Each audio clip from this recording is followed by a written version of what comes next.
د ننګرهار اطلاعاتو او کلتور ریاست مسوولینو د معلوماتو له مخې د 41 تاریخي سیمو له شمېر څخه دا د بهرآباد تاریخي څمڅې دي چې د درونټې له بند سره نږدې پرتې دي. د غرونو په منځ کې دا څمڅې چې بڼه، جوړښت او ژوروالی د یوې لرغونې انساني میځای نښې لري. د تاریخي معلوماتو له مخې دا سیمه د ننګرهار د هغه پړاو استازیتوب کوي چې ختیځ افغانستان د تمدنونو د تېرېدو مهمه لاره وه.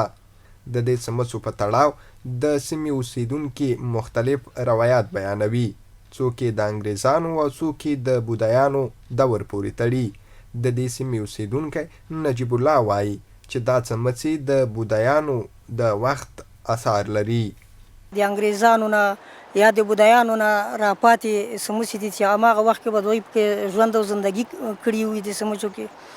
نو دا څمڅې ډېر تاریخي هغه لري، بنیاد لري چې ډېر پخوانه ده دلته چې موږ ګورو شتون لري. او داسې برېښې چې وړاندې د تلو امکانات هم نشته، یعنې د مشرانو له قوله چې وړاندې څوک نشي تللی، تیاره ده، اته رڼا پکې هم ګل کېږي، څوک د وړاندې تللی نشي. آخر بنیاد د دې څمڅو چاته نه ده معلوم.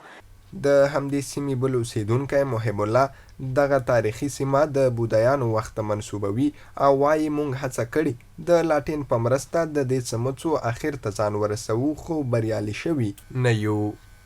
نو ما چې کوم د مشرانو نه د دغه څمڅو په باره کې اورېدلي، دا د انګریزانو د وخت د جنگ د میدانو او دغه د جنگ قرارګاه یا د جنگ چوڼۍ ځای ودیدو.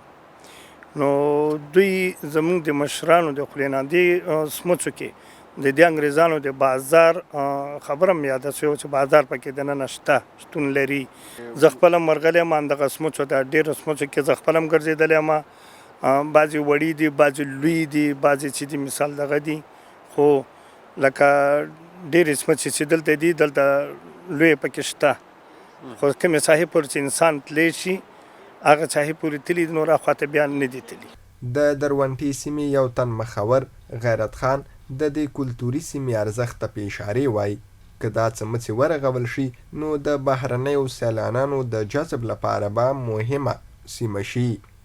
زمونږ ټول هیواد له دغسې ملي ارزښتونو نه ډک ده، نو موږ باید ملي ارزښتونو ته، ملي تاریخي اثارو ته ډېره باید پاملرنه وکړو، ډېره توجه ورته وکړو. دا یادواري کوم د خپل د اطلاعاتو کلتور محترم وزارت نه چې دوی ته یو خاصه توجه وکړي، یو خاصه پاملرنه وکړي، او دوی دپاره یو خو داسې یو ځای د منظرې دپاره دلته جوړ کړي، په دې ساحو کې څه د شوق دپاره خلک دلته راسي او زموږ دغه ملي ارزښتونه ورباندې رڼا واچوي.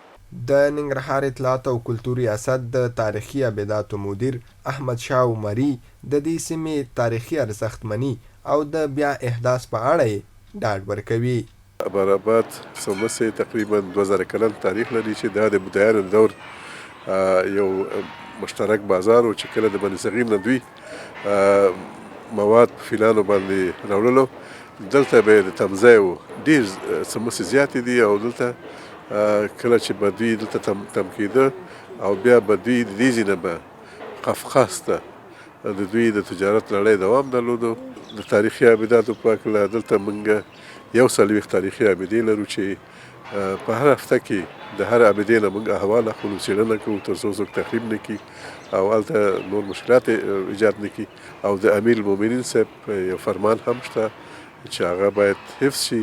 باید یاد شي چې د تیرو څو کلونو په لړ کې ننګرهار ته د تاریخي او کلتوري سیمو څخه د لیدنو په پار سلګونه بهرني سیلانیانو لیدنه کړې او دا لړۍ لا روانه ده.